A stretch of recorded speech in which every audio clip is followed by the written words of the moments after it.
신학은 질문에서부터 시작이 됩니다. 마찬가지로 신앙도 질문에서부터 시작이 됩니다. 하나님은 누구이신가? 어떤 분이신가? 듣자 하니 천지 만물을 창조하셨다고 하는데 왜 창조하셨는가? 그리고 이에 대한 답을 얻기 위해 우리는 성경을 읽습니다. 거기에 답이 다 나와 있으니까. 그래서 성경은 역사책도 아니고 어떤 설명서도 아니고 사실은 해답서입니다. 질문에 대한 답을 얻을 수 있어서 해답서인 것입니다. 오해하지 말아야 할 것은 정답서가 아니라고 하는 것입니다. 그리고 여러 사람들이 해답서인 성경을 읽고 나서 얻은 결론이 무엇입니까? 결론은 사랑입니다. 사랑하셔서 천지 만물도 창조하시고 그 중에 우리 인간들도 창조하셨다라고 하는 것입니다. 그 사랑의 증거가 무엇입니까? 뭐라고 했습니까? 예수 그리스도 십자가. 내가 사랑받고 있구나, 내가 사랑받았구나 하는 걸 어떻게 알게 된다고요? 어떻게 알 수 있다고요? 예수 그리스도를 통해서, 십자가의 그 구원 사건을 통해서. 이것을 통해서 우리는 우리에 대한, 그리고 나에 대한 하나님의 사랑을 알 수 있는 것입니다. 그런데 그렇다면 그것으로 만족을 하면 좋을 텐데, 그리고 또 감사하는 마음을 가지고 살면 좋을 텐데, 이상하게도 인간들은 그것을 어떻게든 표현하려고 합니다. 그런데 문제는 그 감사와 사랑에 대한 그 보답으로서의 어떤 표현을 제대로 잘 하면 좋겠는데 잘못하는 경우가 너무나 많다라고 하는 것입니다. 그리고 우리가 그 잘못된 방법으로 하는 표현들, 과연 하나님께서는 그러한 우리의 표현들을 정말로 좋아하실까? 이것에 대해서도 우리는 좀 의심을 한번 해봐야 되는 겁니다. 요즘 같은 시대에 교회에 모여서 예배를 드려야 한다라고 주장하는 분들이 계십니다. 요즘 같은 시대에도, 요즘 같은 사태에도 그래도 교회에 무조건 모여서 예배를 드려야지. 또 어떤 분들은 그와는 다르게 조심해야 할 때이니까 각자의 처소에서 개별적으로 예배를 드려도 된다고 그렇게 말씀하시는 분들도 계십니다. 어떤 게 맞을까요? 둘 다 틀리지 않을 겁니다. 어떤 게 절대적으로 맞다라고는 분명히 말씀을 드릴 수가 없어요. 그러나 두 이야기, 두 주장 다 틀린 것은 아닐 겁니다. 그러나 지금 상황이 어떻습니까? 모이기에 힘을 써야 할 때입니까? 쓰지 말아야 할 때입니까? 어쩌면 이것은 하나님께서 우리에게 주시는 또 하나의 혹은 또 다른 신호일지도 모릅니다. 모이지 마라. 모여도 너무 모였다. 그런데 너희의 모임이 누구를 위한 것이었느냐 하는 것입니다. 그것을 생각해 보라고 말이죠. 교회라고 하는 믿는 사람들의 이 모임의 이유는 몇 가지가 있습니다. 예배와 친교와 나눔과 식탁 공동체와 성찬과 성경 공부 등이 그것입니다. 이 외에도 여러 가지 이유가 더 있어요. 이 중에 어떤 것이 가장 중요할까요? 보통은 예배라고 할 것입니다. 그렇다면 그렇게 중요하게 생각하는 예배를 위해서 얼마나 어떻게 준비했습니까? 얼마나 어떻게 준비하고 있습니까? 중요하다고 하면서도 준비에는 소홀하지 않았는지, 혹은 준비 없이 예배에 임하지는 않았는지 잘 생각해 봐야 할 것입니다. 예배의 준비는 어떤 것일까요? 무엇을 어떻게 해야 할까요? 말씀을 읽고 찬양을 하고 기도를 하면 그것으로 다 된 걸까요? 그것도 하나의 방법이기는 하겠지만 평소의 삶에서 정말로 하나님과 계속해서 연합하고 교제를 나눴는지에 대해서 생각을 해봐야 할 것입니다. 매일의 삶에서 매 순간순간마다 하나님과 대화를 했습니까? 하고 있습니까? 어떠한 일이 있을 때, 어떠한 일을 겪을 때, 어떠한 상황 속에서, 어떠한 생각 중에 과연 그러한 모든 것에서 하나님과 교제를 나누고 대화를 하고 있는지 생각해 보자고 하는 것입니다. 밥을 먹을까요? 빵을 먹을까요? 이런 걸 물어보라고 하는 것은 아닙니다. 그것을 잘 아실 겁니다. 그런 이야기 하자고 하는 게 아니라는 것을. 하나님의 사람답게 살기 위해 하나님께서 원하시는 모습으로 변화되며 살기 위해 매 순간순간마다 하나님과 연합하고 교제하고 대화를 나눠야 한다라고 하는 것입니다. 그러려면 성경을 읽어야 합니다. 그리고 그 안에서 하나님의 음성을 들을 수 있어야 합니다. 제가 신대원 입시 준비를 하면서 매우 힘들 때 하나님께서 위로의 말씀을 주셨습니다. 구약성경 이사야서 41장 10절 말씀입니다. 두려워하지 말라, 내가 너와 함께함이라. 놀라지 말라, 나는 내 하나님이 됨이라. 내가 너를 굳세게 하리라. 참으로 너를 도와주리라. 참으로 나의 의로운 오른손으로 너를 붙들리라. 이 말씀이 그 당시에 매우 힘들 때 얼마나 큰 위로가 되고 얼마나 큰 힘이 되었는지 모릅니다. 그런데 지금은 어떨까요? 힘이 되고 위로가 되는 말씀이면은 틀림없습니다. 그러나 그때만큼은 아닙니다. 그래서 성경이 해답서라고 하는 것입니다. 누구에게나 동일하게 적용되는 정답이 아니기 때문에 그렇습니다. 여전히 이 말씀을 생각할 때면, 읽을 때면, 묵상할 때면 너무나 큰 위로와 힘이 되는 분들이 계실 거예요. 절대적으로 간절하게. 그런데 어떤 분들은 또 이 말씀이 그냥 그렇구나.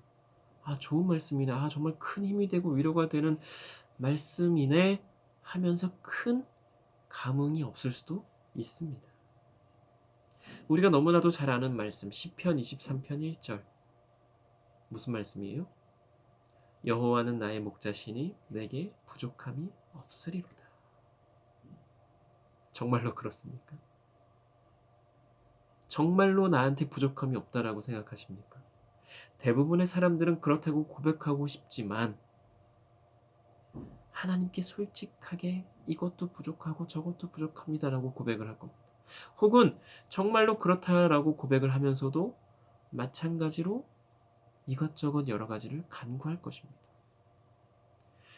중요한 것은 그러한 것을 가지고 하나님과 깊은 대화를 해보라고 하는 것입니다. 하나님, 저 이것도 필요하고요. 이것도 필요하고 저것도 필요하고 정말로 간절히 원합니다라고 한번 하나님께 말씀을 드려보라고 하는 겁니다. 이렇게 우리가 하나님께 간구할 때 하나님께서 뭐라고 하실까요? 옛기 이놈아 라고 하시며 불호령을 내리실까요? 그렇지 않을 것입니다. 부드럽고 인자하신 그 음성으로 우리 안에 말씀하실 것입니다. 나 하나로는 안 되겠니? 네가 전지전능하신 하나님이라고 고백하는 나 하나로는 안 되겠느냐는 말이다. 하고 말입니다. 치유 사역을 주로 하시는 분들이 계십니다. 그분들을 보며 염려하는 분들 중에 이렇게 얘기하는 분들이 계십니다. 어떤 질병이나 마음의 어떤 우울함이나 어떤 여러 가지들을 치료하기 위해 오신 분들은 그 교회를, 그 집회를 병원 정도로 생각한다고 말입니다. 치료가 되면, 완전히 낫게 되면 더 이상 병원에 오지 않게 되듯이 똑같이 그렇게 된다라고 말이죠. 무엇의 부재 때문입니까? 말씀의 부재 때문에 그렇습니다. 말씀과 같이 가야 하는데 치료만 하니까 그곳에는 더 이상 올 이유가 없게 되는 것입니다. 우리 예수님께서 이 땅에 오셔서 사역하실 때 어떠셨어요? 치료만 해주셨어요? 아니잖아요. 말씀 전하시고 천국 복음 전하시고 하나님은 이런 분이시여, 너희가 그렇게 중요하고 소중해 여기는 율법은 사실은 이러한 뜻을 가지고 이렇게 행하며 이렇게 지켜나가야 해. 그러면서 안타까운 마음으로 몸이 아픈 사람들을 치료해 주시고 죽은 죄를 살려 주시고 하셨습니다. 또 어떤 분들은 교회에 복 받기 위해서 오시는 분들도 계십니다. 그분들도 원하는 복이 달성이 되면, 원하는 복을 얻게 되면 더 이상 오지 않게 될 것입니다. 교회에 오더라도 목적이 예배와 성도의 교제가 아니라 복이 목적이 될 것입니다. 왜요? 그 복 받기 위해서 오는 거예요. 그런데 그러면 그 복 받았다라고 하면 그만 오면 될 텐데 왜 계속 올까요? 계속해서 그 복을 받기 위해서, 혹은 나에게 와야 될 복이 다른 사람에게 오게 될까봐 그 복을 빼앗기지 않기 위해서 교회에 오는 경우도 있다라고 하는 거예요.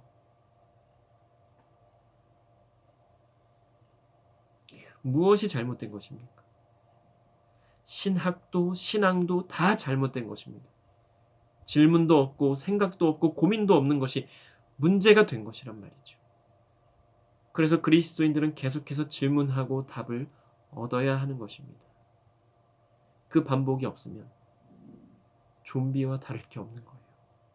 살아는 있지만 삶의 이유와 목적이 불분명한 것입니다.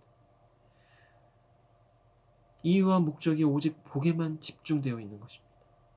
하나님께서 정말로 원하시는 것이 그것이라고 생각되십니까? 하나님께서 예수님을 이 땅에 왜 보내셨습니까? 모든 죄와 잘못을 감당하라고, 죄 사함과 구원을 위해서. 그래서 백부장이 예수님을 보고 뭐라고 고백을 합니까? 요한복음 1장 29절입니다. 보라, 세상 죄를 지고 가는 하나님의 어린 양이로다. 이렇게 고백을 합니다. 어린 양은 어떤 존재입니까? 정말로 아무런 죄가 없습니다. 구약시대 자신의 죄를 용서받기 위해서 어떻게 했다고요? 살아있는 양이나 염소를 잡아다가 그 머리에 손을 얹고 이렇게 고백을 합니다. 나 누구누구의 죄를 이 양에게 전가하노라. 그리고 그 다음에 어떻게 해요? 그 모든 죄가 이 양에게 전가됐잖아요. 그리고 나서 그 양의 목을 뱁니다. 네. 각을 뜨고 그렇게 해서 번제로 드렸습니다. 예수님께서 이 땅에 오셔서 그 역할을 감당하신 거라는 말입니다. 그럼 예수님께서는 왜 그렇게 하셨을까요? 우리 한 사람 한 사람은 이 땅에 왜 존재하는 것일까요? 이러한 것에 대해 생각을 해보셨습니까? 하나님께서 나에게 원하시는 것은 무엇일까? 이것에 대한 질문과 고민을 하고 있습니까? 답을 얻었습니까? 아니면 계속해서 얻어가고 있습니까? 그리고 혹시라도 얻은 답에 대해서 계속해서 확인을 하고 있습니까? 하나님께서 원하시는 대로 계속해서 잘 가고 있는지에 대해서 말입니다. 삶에 아무런 문제가 없는 경우, 편안하니까 잘 가고 있다고 생각할 수도 있습니다. 그런데 그것만큼 위험한 게 없습니다. 스스로 생각하고 판단하기 때문에 그렇습니다. 유명한 운동선수들 중에 코치와 감독의 확인 없이 스스로 잘하고 있다고 생각해서 그렇게 된 사람들은 없을 것입니다. 계속해서 훈련하고 경기할 때마다 코치와 감독이 잘한 것과 잘못한 것에 대해서 지시가 있을 것이고, 평소의 삶에 대해서도 지시한 대로 그렇게 살았을 때, 그렇게 따랐을 때의 제 기량을 발휘하고 자신의 실력을, 역량을 제대로 잘 나타낼 수 있다고 하는 것입니다. 그렇지 않고서 내가 누군데 난 잘하고 있어 라는 착각에 빠진 선수들은 대부분 선수 생명이 짧거나 제 실력을 발휘해 보지도 못하고 그 좋아하는 그리고 또 잘하는 운동을 할 수 없게 되었을 것입니다. 우리 그리스도인에게는 최고의 코치이자 감독이 계십니다. 우리 한 사람 한 사람에 대해서 너무나도 잘 아시고 실수도 없으십니다. 그리고 각자에게 정말로 잘 맞게 그렇게 인도를 해 주십니다. 우리는 최고의 코치이자 감독이신 하나님께 물어봐야 하고 하나님께 확인을 받아야 하는 것입니다. 때로는 지금과 같이 편안하게 가고 싶은데 또 다른 길로 가라고 하실까 봐, 혹은 조금 폼을 교정하거나 조금 다르게 하라고 하실까 봐 두려워서 묻지 않고 그냥 그대로 가는 경우도 있을 것입니다.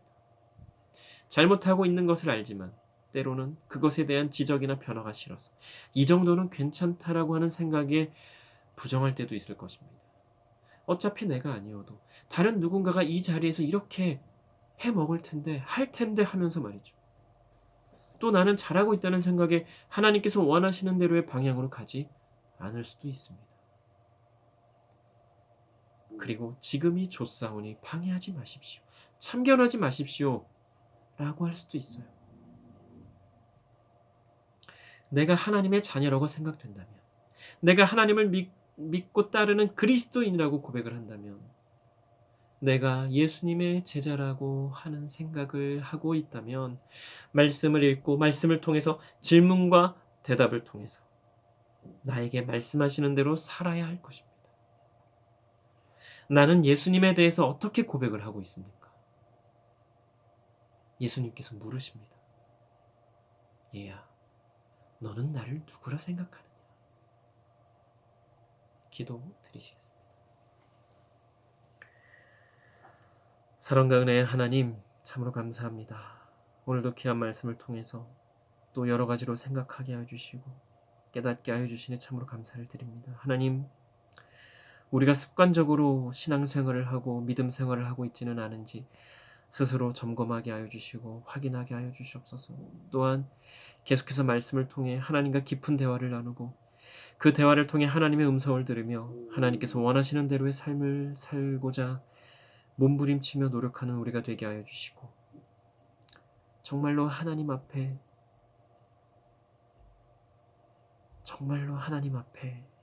부끄러움이 없을 수 있도록, 부끄러움이 없을 수는 없겠지만 그럼에도 하나님, 저 이만큼 노력했습니다. 하나님, 저 이만큼 몸부림치고 행하려고 노력했습니다라고 고백할 수 있는 우리가 되게 하여 주시옵소서. 늘 깨어서 하나님의 음성 듣는 우리가 되게 하여 주시고, 계속해서 하나님과 연합하며 확인하며 제대로 잘 가고 있는지, 하나님 원하시는 그 길 걷고 있는지 계속해서 확인하며 나아가는 우리 모두가 되게 하여 주시옵소서. 감사드리며 예수님 이름으로 기도드립니다.